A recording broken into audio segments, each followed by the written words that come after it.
You think you can run from me? I'm not running. I'm surviving. Surviving won't be enough. Amara felt him before she saw him. Heat, breath, presence. Tae-hyun stood behind her like a shadow that wanted to touch sunlight.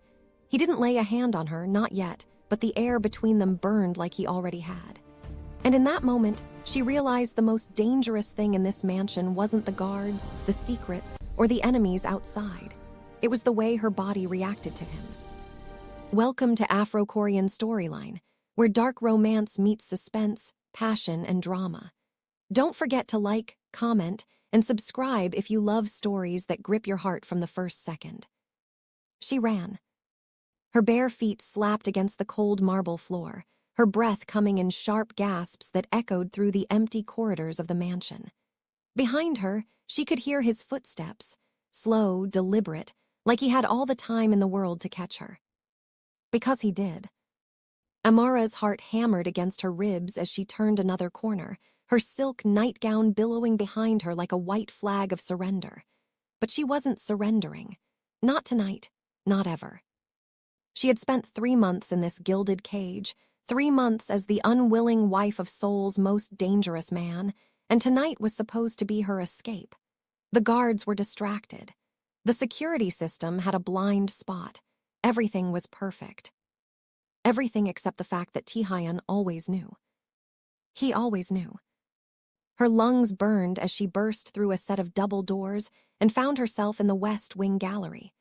Moonlight streamed through floor-to-ceiling windows, casting long shadows across priceless paintings and sculptures. She didn't stop to admire them. She had seen enough beauty in this prison to last a lifetime. What she needed was freedom. The service elevator was just ahead, hidden behind an ornate tapestry. Her fingers had just brushed the fabric when a hand caught her wrist. Not roughly, never roughly.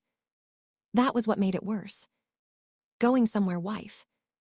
His voice was silk and smoke, a whisper that somehow filled the entire room. Amara froze, her body betraying her before her mind could catch up. She felt the heat of him behind her, close enough that his breath stirred the loose curls at the nape of her neck. She didn't turn around. She couldn't. If she looked at him, she would fall apart, and she had promised herself she wouldn't give him that satisfaction. "Let me go," she said, her voice steadier than she felt. Tae-hyun's grip on her wrist loosened, but he didn't release her. His thumb traced a small circle on her pulse point, and she hated that he could feel how fast her heart was racing. "You know I can't do that," he said quietly. "You mean you won't?" "I mean it's not safe." Amara finally turned to face him and immediately regretted it. Even in the dim moonlight, Tae-hyun was devastatingly beautiful. Sharp jawline, dark eyes that seemed to see straight through her, black hair falling carelessly across his forehead. He wore only a white dress shirt, partially unbuttoned, and dark slacks. No shoes. He had come after her in a hurry. The thought shouldn't have pleased her, but it did. "Safe," she laughed bitterly. "You kidnapped me from Lagos, forced me into a marriage I never wanted, and you talked to me about safe." Something flickered in his eyes. Hurt, maybe, or anger. With Tae-hyun, it was hard to tell. "You know why you're here," he said. "Because your business deal with my father went wrong, and I'm the collateral. Because keeping you close is the only way to keep you alive." The words hung between them like a challenge. Amara wanted to argue, to scream, to tell him he was a liar and a monster. But she had seen the bodies. She had heard the whispered conversations when Tae-hyun's men thought she wasn't listening. She knew her father had made enemies, and those enemies would use her to hurt him. The problem was, she didn't know if Tae-hyun was protecting her or using her as bait. "I didn't ask for your protection," she said. "And yet you have it." He released her wrist and stepped back, giving her space. It was a calculated move, she realized. He wanted her to feel like she had a choice, even though they both knew she didn't. "The service elevator has been deactivated," he continued, his tone almost conversational. "The East Gate guards have been doubled, and the driver you bribed, he's been reassigned to night shifts at my club in Gangnam." Amara's stomach dropped. He knew everything. Of course he did. "How long have you known about my plan?" she asked. Tae-hyun tilted his head, studying her with an intensity that made her skin prickle. Since the moment you thought of it. That's impossible. You talk in your sleep, Amara. Her name on his lips was a caress and a curse. He so rarely used it, preferring to call her wife or darling with that infuriating mix of possession and tenderness. Hearing her actual name felt intimate in a way that made her uncomfortable. "You've been listening to me sleep," she asked, unable to keep the tremor out of her voice. "I've been watching over you," he corrected. "There's a difference. That's called stalking. That's called keeping my word." He moved closer again, and this time Amara didn't back away. She was tired of running, tired of pretending she didn't feel the pull between them. It was wrong and complicated and probably dangerous, but it was there, crackling in the air like static electricity. "What word?" she whispered. Tae-hyun reached out slowly, giving her time to move away. When she didn't, his fingers brushed her cheek, tucking a loose curl behind her ear. The gesture was so gentle it made her chest ache. "The word I gave your father before he died," he said softly, "that I would protect you with my life." Amara's breath caught. "My father is alive. You told me he was in hiding." The silence that followed was deafening. Tae-hyun's hand fell away from her face, and for the first time since she had met him, he looked uncertain, vulnerable, human. "Amara," he began, but she was already backing away, shaking her head. "No," she said. "No, you're lying. You said he was alive. You said he would come back for me once it was safe." "I said I would tell you when the time was right." "And when was that going to be? Next month? Next year? Never." Her voice cracked on the last word, and she hated herself for it. She had promised she wouldn't cry in front of him, wouldn't show weakness. But the room was spinning, and her chest felt too tight, and suddenly she couldn't breathe. Tae-hyun caught her before her knees buckled, pulling her against his chest with surprising tenderness. She wanted to push him away, to scream and fight and make him hurt the way she was hurting. Instead, she found herself clinging to his shirt, her tears soaking through the expensive fabric. "When," she choked out, "when did he die?" "The night I brought you here," Tae-hyun said, his voice rough. "The men who killed him were coming for you next. I got to you first." "So you lied to me. For 3 months you lied."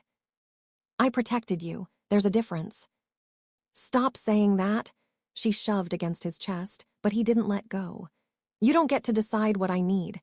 You don't get to keep me in the dark and call it protection. You weren't ready for the truth. I'm a grown woman, not a child. You were grieving." "I'm still grieving." The words came out as a sob, raw and broken. "I'm grieving and I'm angry and I'm so tired of pretending that any of this is okay." Tae-hyun's arms tightened around her, and for a moment, neither of them moved.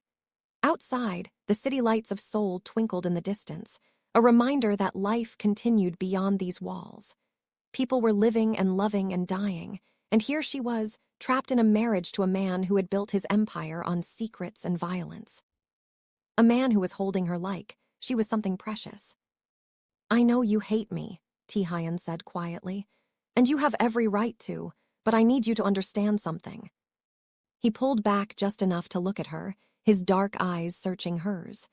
There was something in his expression she had never seen before, something that looked almost like fear. "The people who killed your father are still looking for you," he continued. "They know you exist, and they know that you're the key to accessing your father's offshore accounts. $50 million, Amara, that's what your life is worth to them." She stared at him, processing the information. $50 million. Her father had always been secretive about his business dealings, always traveling between Lagos and Seoul, brokering deals she didn't understand. She had thought he was a legitimate businessman. Import-export, he had said. International trade. She had been so naive. "And you," she asked, "what am I worth to you?" Tae-hyun's jaw tightened. For a long moment, he didn't answer, and Amara thought he wouldn't. Then, so quietly she almost missed it, he said, "Everything." The word settled between them like a confession. Amara pulled away from him, needing distance, needing space to think. She walked to the windows and pressed her forehead against the cool glass, watching the city below. Seoul had become a strange kind of home in the past 3 months. She had learned to navigate its streets in her mind, memorizing the route from the mansion to the markets, to the universities, to the places she would go if she were free. "I don't understand you," she said. "You keep me prisoner, but you're gentle. You lie to me, but you claim it's for my protection. You force me into a marriage, but you've never." She stopped, unable to finish the sentence. Never touched her. Never demanded his rights as a husband. Never crossed the line from captor to something worse. "Never what?" Tae-hyun asked, coming to stand beside her. "Never treated me like property," she finished, "even though that's what I am to you." "You're not property. Then what am I?" He was silent for so long that Amara thought he wouldn't answer. When he finally spoke, his voice was barely above a whisper. "My responsibility, my promise, my—" He cut himself off, shaking his head. "You're what?" Amara pressed, turning to face him. Tae-hyun looked at her with an expression that made her heart skip. It was raw and unguarded, stripped of the cold mask he usually wore. In that moment, he wasn't the Mafia king of Seoul. He was just a man standing in front of a woman, trying to find the right words. "My weakness," he admitted. The confession hung in the air between them, heavy with implication. Amara's pulse quickened, and she found herself taking a step closer to him, then another, until they were inches apart.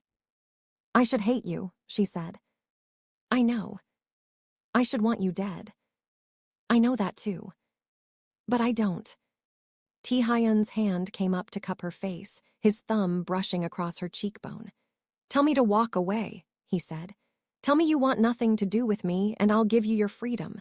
I'll set you up somewhere safe, somewhere far from Seoul and Lagos and all of this. You'll never have to see me again." It was a test, Amara realized. He was giving her the choice he had taken away 3 months ago. The choice to stay or go. The choice to accept this strange, complicated thing between them or walk away forever. She should have chosen freedom. Any sane woman would have. Instead, she said, "I can't." "Why not?" "Because she stopped, afraid to say it out loud. Afraid that once she did, there would be no going back. Tae-hyun leaned closer, his forehead resting against hers. "Say it," he whispered. "Please." "Because I think I'm falling for you," she breathed, "and I hate myself for it." The last barrier between them shattered. Tae-hyun's lips found hers in a kiss that was gentle and desperate all at once. His hands tangled in her hair, pulling her closer, and Amara melted into him, all her resistance crumbling. She had tried so hard to stay strong, to keep him at arm's length, but the truth was she had been falling for weeks now. Falling for the way he left her favorite Nigerian food in the kitchen. Falling for the way he played traditional Korean music because he knew it soothed her. Falling for the way he looked at her when he thought she wasn't watching. Falling for a killer, a liar, a man who should have been her enemy.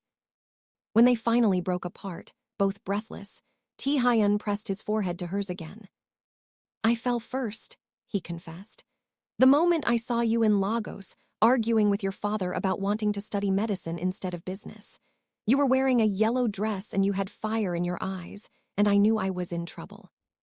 "That was 6 months before you took me," Amara said, her mind racing. "I know. I tried to stay away. I tried to convince your father to send you somewhere safe without my involvement. But he was stubborn, and the threats were escalating, and you made a choice. The only choice I could live with." Amara pulled back to look at him properly. In the moonlight, she could see the shadows under his eyes, the tension in his jaw, the weight he carried. He wasn't just protecting her out of obligation. He was protecting her because losing her would break him. The realization should have terrified her. Instead, it made her feel powerful. "If I stay," she said carefully, "things have to change." "Name it." "No more lies. If something is happening, if there's a threat, you tell me. I'm not a doll to be kept in the dark." "Agreed." "And I want to finish my medical degree. Online classes, maybe, until it's safer. But I won't give up my dreams." "I'll arrange it. And we need to talk. Actually talk. About your business, about what keeping me safe really means, about us." Tae-hyun's lips quirked into a small smile. You're negotiating with me. I'm setting boundaries, Amara corrected. If we're going to make this work, it has to be a partnership, not a dictatorship. You sound like a queen already. I'm serious, Tae-hyun. His smile faded, replaced by something softer. I know you are, and I agree to your terms, all of them. He took her hand and brought it to his lips, pressing a kiss to her knuckles. The gesture was old-fashioned and sweet, so at odds with his reputation as a ruthless criminal. I need to tell you something, he said. Something I should have told you from the beginning. Amara tensed. What? Your father's death wasn't random. The men who killed him were sent by someone inside my organization. Someone I trusted. The words hit her like a physical blow. What are you saying? I'm saying there's a traitor in my inner circle, and they're using you to get to me. The attempts on your life, the security breaches, even tonight, someone is feeding information to our enemies. Do you know who? I have suspicions, but no proof yet. Amara's mind raced. If what he was saying was true, then she wasn't just in danger from external threats. She was in danger from the people inside this mansion. The guards, the staff, maybe even people Tae-hyun considered friends. Why are you telling me this now? She asked. Because you were right. No more lies, no more keeping you in the dark. He squeezed her hand. And because I need your help. My help? I don't know anything about your world. You know more than you think. You've been watching, listening, learning. I've seen it. And you have something my men don't. You're invisible to them. They see you as the pretty wife, the hostage, the damsel. They don't see the intelligent woman who's been mapping escape routes and identifying weaknesses in my security. Despite everything, Amara felt a flush of pride. She had been doing exactly that, cataloging information for the day she would make her escape. She hadn't realized he had noticed. What do you need me to do? She asked. I need you to keep your eyes open. Listen to conversations. Watch who seems too interested in your routines. Anyone who asks questions about me or my schedule. You want me to spy for you. I want you to help me protect both of us. It was a dangerous proposition. If the traitor discovered what she was doing, she would become an even bigger target. But if she didn't help, and Tae-hyun was killed because of the betrayal, she would be left defenseless. Okay, she said, I'll do it. Tae-hyun's relief was visible. He pulled her into his arms again, holding her like she was the only thing keeping him grounded. Thank you, he murmured into her hair. They stood like that for a long moment, wrapped in each other, two people who should have been enemies finding solace in the dark. Outside, Seoul continued its endless dance of light and shadow, oblivious to the drama unfolding in the mansion on the hill. Finally, Tae-hyun pulled back. We should go back. If someone realizes we're both gone, they'll start asking questions. Wait, Amara said. There's something I need to know first. What is it? She took a deep breath, gathering her courage. That night in Lagos when you came for me, my father was already dead, wasn't he? Tae-hyun's expression darkened. Yes. And the men who killed him, were they already in the house when you arrived? Yes. Did you, her voice broke, did you have to kill them? The silence that followed was answer enough. Amara closed her eyes, processing the information. She had known, on some level, that Tae-hyun was capable of violence. You didn't build an empire in Seoul's underworld without getting blood on your hands. But knowing it abstractly and confronting it directly were two different things. How many? She whispered. Does it matter? Yes. Tae-hyun's jaw clenched. 4. There were 4 men in your house that night. They had just killed your father and were waiting for you to come home from university. Amara's stomach churned. She had been at a study group, arguing about surgical techniques with her classmates. While she was debating the merits of laparoscopic versus open surgery, her father was dying, and Tae-hyun was saving her life. If I stay here, if I choose this, she said slowly, I need to understand what that means, what you are, what you do. You won't like what you learn. Maybe not, but I'd rather know the truth than live in ignorance. Tae-hyun studied her for a long moment, then nodded. Tomorrow, I'll show you everything tomorrow. But tonight, let me just. He didn't finish the sentence. Instead, he pulled her close and kissed her again, slower this time, like he was memorizing the shape of her lips, the taste of her breath, the way she fit perfectly against him. When they finally made their way back to the main wing of the mansion, the sun was beginning to rise over Seoul. Pink and gold light spilled across the city, turning the Han River into liquid fire. It should have been beautiful, but all Amara could think about was the danger lurking in the shadows, the traitor hiding among Tae-hyun's people, the uncertain future stretching ahead of them. As they reached the hallway leading to their separate bedrooms, because despite being married, Tae-hyun had never presumed to share her space, he caught her hand one last time. "Amara," he said softly, "I know this isn't the life you wanted. I know I'm not the man you would have chosen. But I promise you, I will spend every day trying to be worthy of the choice you made tonight." She looked up at him, at this complicated, dangerous, surprisingly tender man who had turned her world upside down. "Don't make me regret it," she said. "I'll do my best." He pressed a final kiss to her forehead, then watched as she disappeared into her room.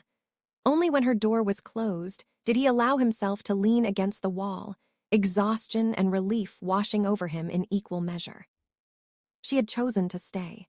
Against all logic, against all reason, she had chosen him. Now all he had to do was keep her alive long enough to deserve that choice. Inside her room, Amara leaned against the door, her heart still racing. She had crossed a line tonight, one she couldn't uncross. She had gone from captive to co-conspirator, from hostage to something infinitely more complicated. She had fallen for the Mafia king. And somewhere in this mansion, someone was plotting to destroy them both.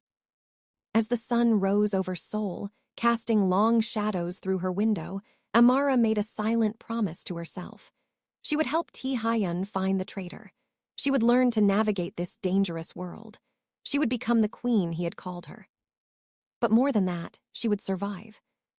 Because she hadn't come this far, hadn't fought this hard, to let anyone, traitor, assassin, or fate itself, take away her chance at this strange, twisted, undeniably real love.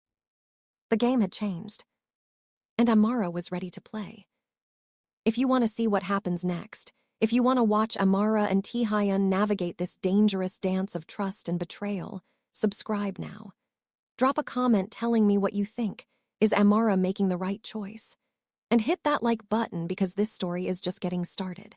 Part 2 is coming, and trust me, you won't want to miss what happens when the traitor makes their move.